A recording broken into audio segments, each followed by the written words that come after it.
So let us discuss the topic assessment. Assessment is in unit 4. How the assessment is made. It is like income tax act. What we do under income tax act as an assessee, what we do under income tax act. We earn the income and after 1 year, we furnish our return of income. This furnishing the return of income is nothing but what? Like assessment. First I assess my income, then I assess my tax liability, and then I inform the income tax department through which mode? Through furnishing of return. That is assessment. That you self-assess your own income, you self-assess your own tax, and you inform to the department with the help of filing of return of income. Now, same procedure is followed under GST laws also. So, our today's topic of discussion is assessment. So, let me show you the CGST Act. So, let me share this screen with you. CGST Act.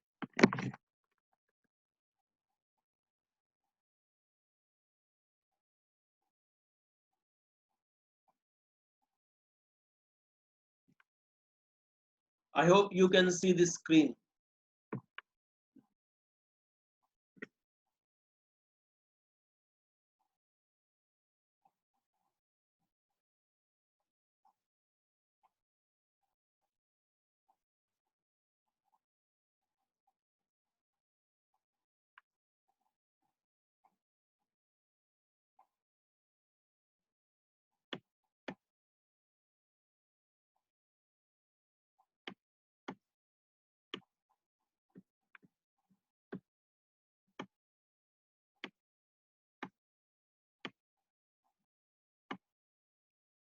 I hope you can screen this. I hope you can see this screen. Reply through chat window as early as possible. I hope you can see the screen. Okay, great. So what is visible on your screen is the original CGST Act, Chapter 12. It is Chapter 12, and the heading of Chapter 12 of the CGST Act is assessment. Now this is assessment. This topic we have to cover for our course. How many sections are relevant in assessment? You can see the section numbers: 59, section 60, then 61, then 62, 63,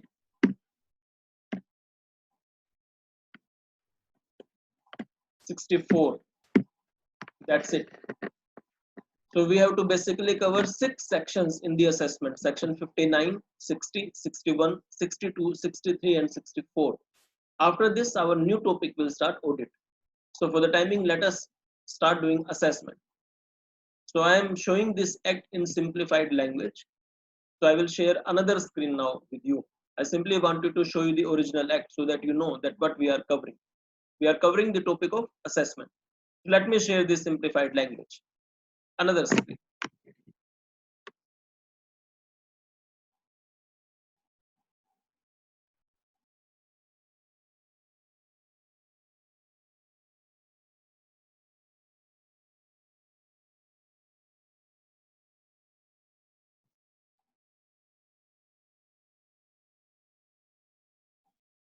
Can you see this new screen? Kindly reply through chat window. Can you see the new screen?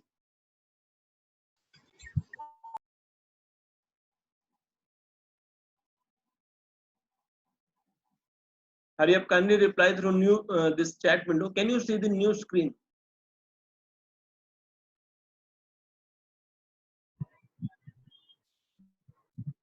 Hurry up, kindly reply.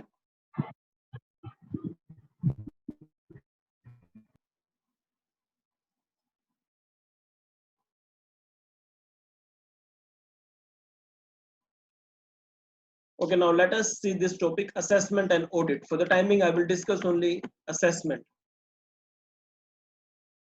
Now see this point. Now you can read it. GST is a trust-based regime of indirect taxation. Trust-based just like Income Tax Act. Under Income Tax Act also, Income Tax Department trust the assessees. What assessee declare in his or her return, department assumes it as correct. Of course, later on, if they think that there is some issue, they can go for scrutiny, etc. But initially, they put the trust, or the initially department assumes that every assessee is trustworthy. So what that assessee says is correct. Same is the case under GST laws now. Whatever the shopkeeper says, whatever the business says, department assumes it as correct. So GST is also a trust-based regime of indirect taxation, where the person, taxable person, has to self-assess his return, has to determine his own tax liability without any intervention by the department. So initially, in the starting phase, under GST also, it is assumed that every taxable person is a trustworthy person. So whatever that person says is assumed to be as correct. So now let us discuss the sections which are relevant for assessment. Before I discuss this section, the meaning of assessment is defined under Section 2 of the CGST Act. Section 2 Clause 11 defines assessment as what? It means determining tax liability under central tax, CGST. That's it. It is only one line definition. Assessment means determining tax liability under GST laws. It also includes self-assessment, reassessment, provisional assessment, summary assessment, and best judgment assessment. These are nothing but types of assessment. But the definition of assessment is one line, determining tax liability. That's it. So let me discuss with you first type of assessment. Self-assessment. It is your first type. Section 59 defines self-assessment. And it is one line. Section 59 says that every registered person has to self-assess the GST payable. And after that assessment, that person has to inform the department through what? Through filing a return of this under Section 39. Now this is self-assessment, that every registered person is liable to self-assess the tax and has to inform the department about this tax through what? Filing return, furnishing return. Section 39 deals with returns, how to furnish the return, who has to furnish the return, which form has to be furnished, etc. It is my self-assess. That every registered person has to self-assess under Section 59 and inform it to the department in the form of return under Section 39. That's it. So my self-assessment is complete. Second type of assessment.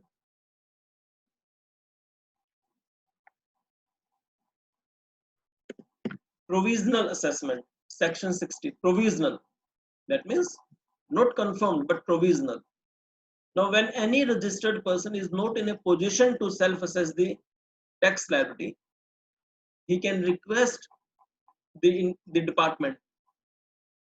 He can request the department to compute his or her GST liability. So, what is provisional assessment? When I am not in a position to self-assess my tax, I can make a request to concerned officer of the tax department, and I can request that person, that officer, to provisionally compute my tax. That's it. It is known as provisional assessment. In two cases, I can make a request to my proper officer to provisionally assess my income. So what are those two cases when provisional assessment request can be made to the proper officer of the tax department? First, when I am not in a position to determine the value of supply. If I do not know how much value of supply has taken place, I cannot compute the GST. Because how do I compute GST? Value of supply under Section 15 multiplied by GST rate. So if I do not know the value of supply under Section 15, I can make a request to the proper officer to please compute my value of supply. Second, if I know the value of supply but I do not know GST rate, this is the second situation when I can make a request if I do not know how much GST rate is applicable on this supply. So in these two cases, provisional assessment can take place on the request of the taxable person who is doing the supply. That's it. So it is my second type of assessment, provisional assessment. Next, scrutiny. It is basically scrutiny assessment, or you can call it also as scrutiny of returns. So whether you call it as scrutiny assessment or scrutiny of returns, one and the same thing. Section 61. Now initially what happens, since GST is a trust based regime of indirect taxation, first what I show to the department assumes it as correct, but then they have a right to check the authenticity of what I have said. So then section 61 comes into picture, that whatever information or particulars have been furnished by the taxable person, department has a right to verify those. It is known as scrutiny of returns or scrutiny assessment, section 61. So my officer, the proper officer may scrutinize the return which I have submitted as a taxable person. If that proper officer finds some discrepancies, then proper officer will issue a notice to me asking about the discrepancies which he thinks are there in my return. Second stage. The officer can issue a notice requiring the person to clear those discrepancies or doubts in the return of the proper officer. Third point. When notice has been issued to me from the department asking for some clarification, I have to reply. I have to reply within 30 days from the date of servicing the notice or any extended period which department has permitted. That's it. It is known as scrutiny of return. Section 61. So there are three steps. First, department has a right to scrutinize my return which I have submitted. Second, if some discrepancies are found by my proper officer, he will issue a notice to me. He has to issue a notice to me. And third, within 30 days or within some extended period which my proper officer may permit, I have to reply to the department. That's it. It is my third type of assessment, scrutiny of return, section 61. Fourth, best judgment assessment. It is my fourth assessment. So how many assessments I have covered? Self-assessment, provisional assessment, and scrutiny assessment or scrutiny of return. So I have covered section 59, 60, and 61. Fourth assessment, best judgment. If you remember, under Income Tax Act also there is the best judgment assessment. Here also we have best judgment assessment. What do I mean by best judgment? Which department will compute? In this case, department itself will compute my GST liability on the basis of best judgment, on the basis of the assumption that what they are computing is the best possible situation of computing the GST liability. It is known as best judgment. So best judgment from the department's side. Here it is section. Now in this best judgment you have two sections, section 62 and section 62 and section 63. What is section 62? Assessment of known flyers of return. So this is my first case where department can go for best judgment assessment. In all the cases, department cannot go for best judgment assessment. So this is first case where department has a right to assess my income, my GST liability. So what is this section 62? Assessment of known filers of returns. If I was supposed to file my return of income, and if I fail to file my return of, I should not use the word return of income. The return of income word basically is used under Income Tax Act. So I should use the word return. If I was liable to file my return under GST laws, but I failed to file my return under GST laws, then department has a right to assess my GST liability on the basis of best judgment. That's it.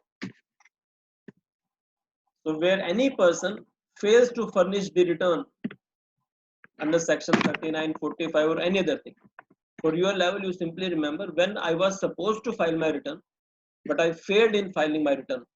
In that cases, the department can proceed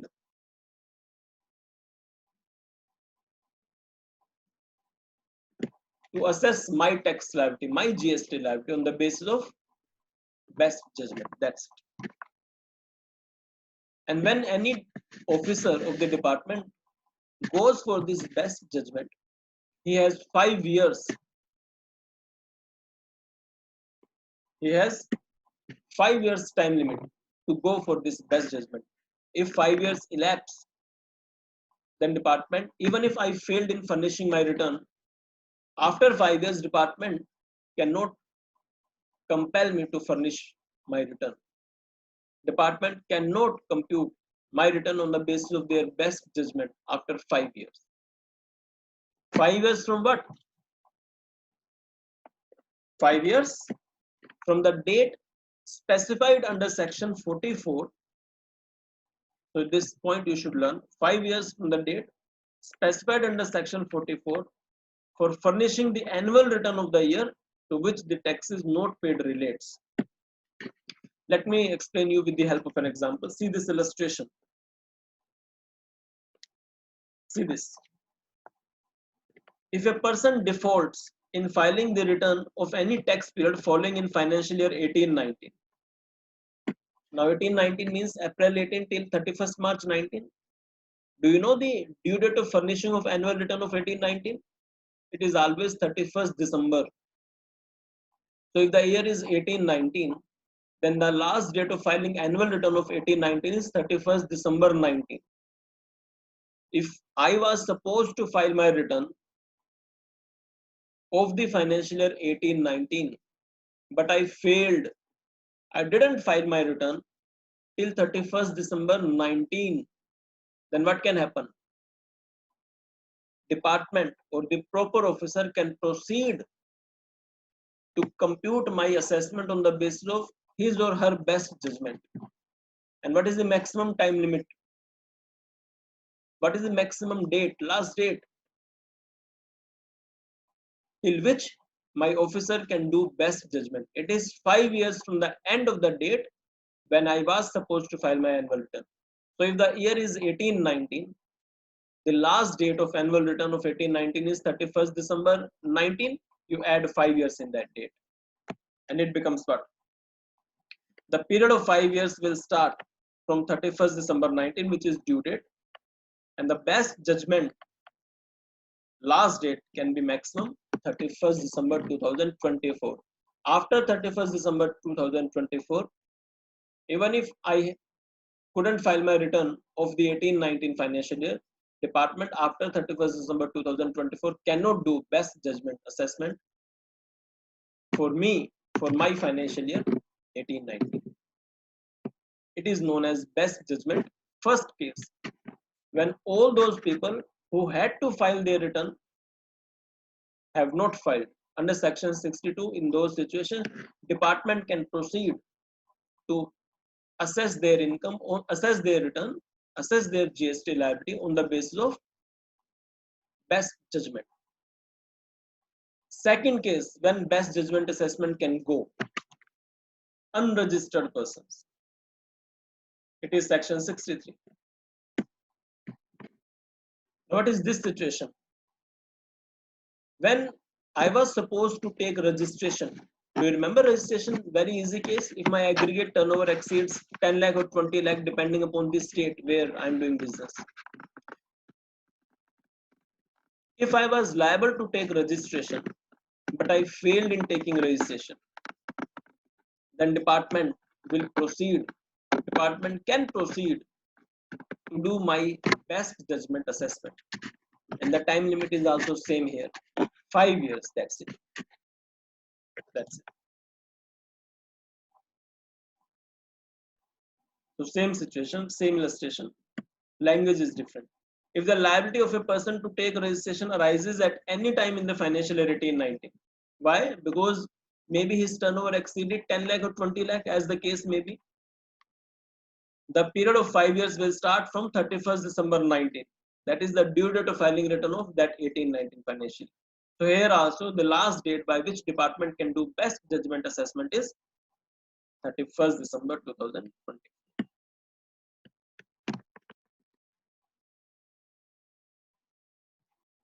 Clear? So these two sections are best judgment assessment. Section 62, when all those who were supposed to file their return have not filed the return, department can do best judgment. Second case, assessment in case of unregistered persons, department can also do best judgment assessment under section 63. Last section, 64, summary assessment.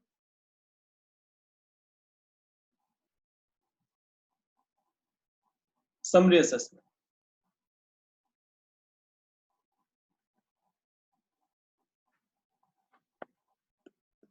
Now it is different. Section 64, summary assessment, and this is possible only in very exceptional cases. Otherwise, it is not a routine feature. It is an exceptional feature. If the officer has some records, some information, some hidden information, some evidence that if assessment of Mr. X is not done on time, government will lose some revenue. Maybe the person will leave India permanently. Maybe the person will go for some illegal things. Maybe the person will do something which can hamper the interest of the department. In that case, the officer, after taking permission of the commissioner, with the prior permission of the commissioner, can compute the assessment. To do what? The main intention is to protect the interest of revenue. Revenue is nothing but tax department. That's it. So if there is some information with the officer that any person, if assessment of any person is not done immediately, that government will lose heavy revenue. That officer will take the permission of the commissioner, and then that officer can proceed to summary assess, to do summary assessment of that person. And after doing assessment, that officer has to inform that person whose summary assessment he or she has done. The proper officer has to issue an assessment order if he has sufficient grounds that any delay in furnishing the return uh, will be having negative effect or impact on the revenue, on the tax collections of the government. That's it.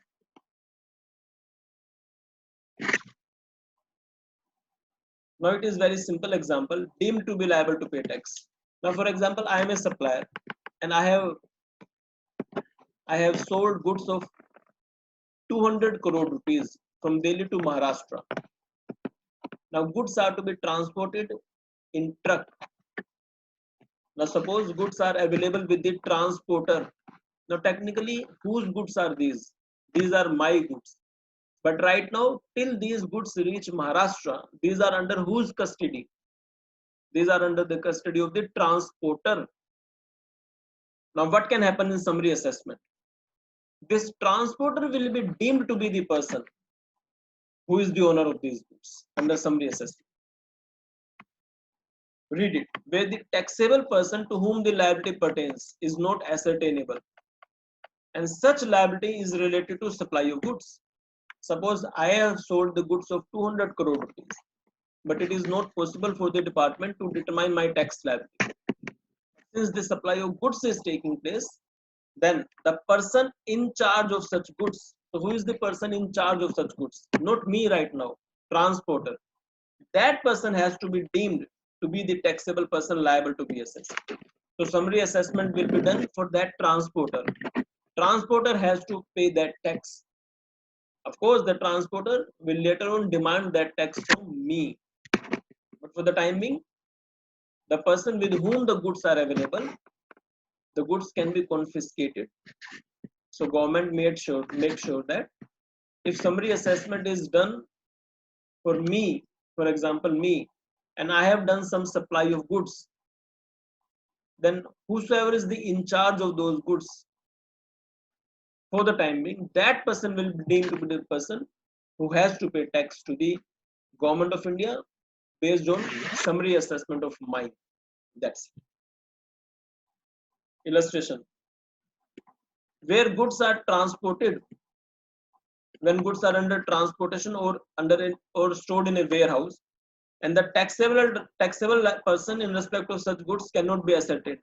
Maybe it is not possible to trace the person whose goods are these. This can happen in smuggling, etc. Then the person in charge of goods shall be deemed to be the taxable person, and that person has to pay the tax. It is summary assessment. That's it. So we have covered our chapter assessment. Assessment is defined under section 2, clause 11 of the CGST. Assessment means computing the tax. That's it. 5 types of assessments we have covered. Provisional assessment, self-assessment, section 59. Provisional assessment, section 60. Section 61 was scrutiny of returns or scrutiny assessment. Section 62 and 3, these are best judgment assessment, and section 64 is summary assessment, which is done only in exceptional cases. That's it. My chapter assessment is complete. If you have any doubt, you can ask me. Through chat window, you can ask me. I will unmute you if you have any doubt.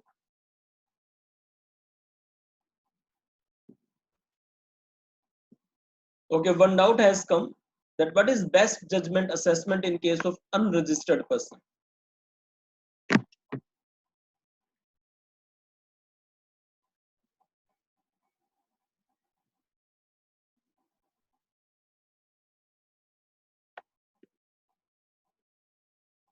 It is simple. If my turnover exceeded, suppose I am a supplier of goods in Delhi. In Delhi, if any year my turnover crosses 20 lakh rupees, the day when my turnover exceeds 20 lakh, I must take compulsory GST registration. Because when I take compulsory GST registration, I will start paying tax to the government. I cannot pay any tax to the government till I have registration number. Just like under Income Tax Act, I have no identity if I do not have PAN. So under GST laws, I do not have any identity until unless I have GSTIN. Now in this year 1819, suppose my turnover exceeded 20 lakh. I am a supplier of goods in Delhi, and my turnover exceeded 20 lakh on 7th December 2019. Now if my turnover exceeded 20 lakh on 7th December 2019, I should have taken the registration, but I failed in taking the registration. Since I failed in taking the registration on time, government has lost some GST revenue. So in that case, department itself will do my best judgment assessment. That's it. This is the best judgment assessment in case of unregistered persons.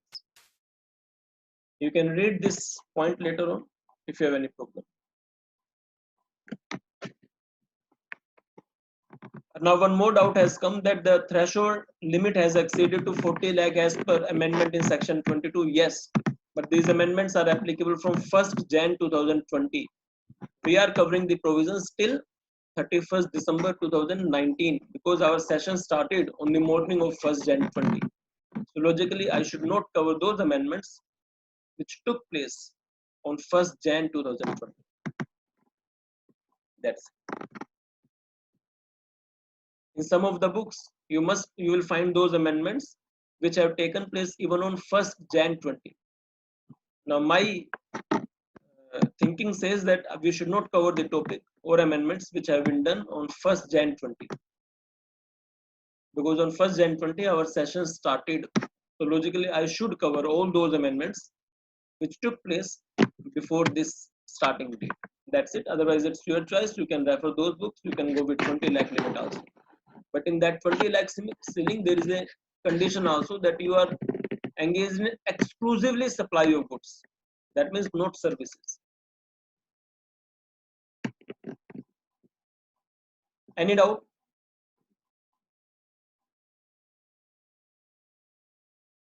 Okay, so our assessment topic is complete.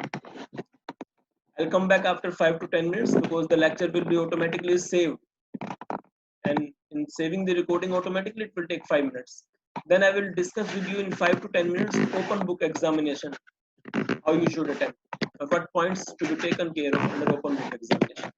So we are leaving the time being right now for 5 to 10 minutes.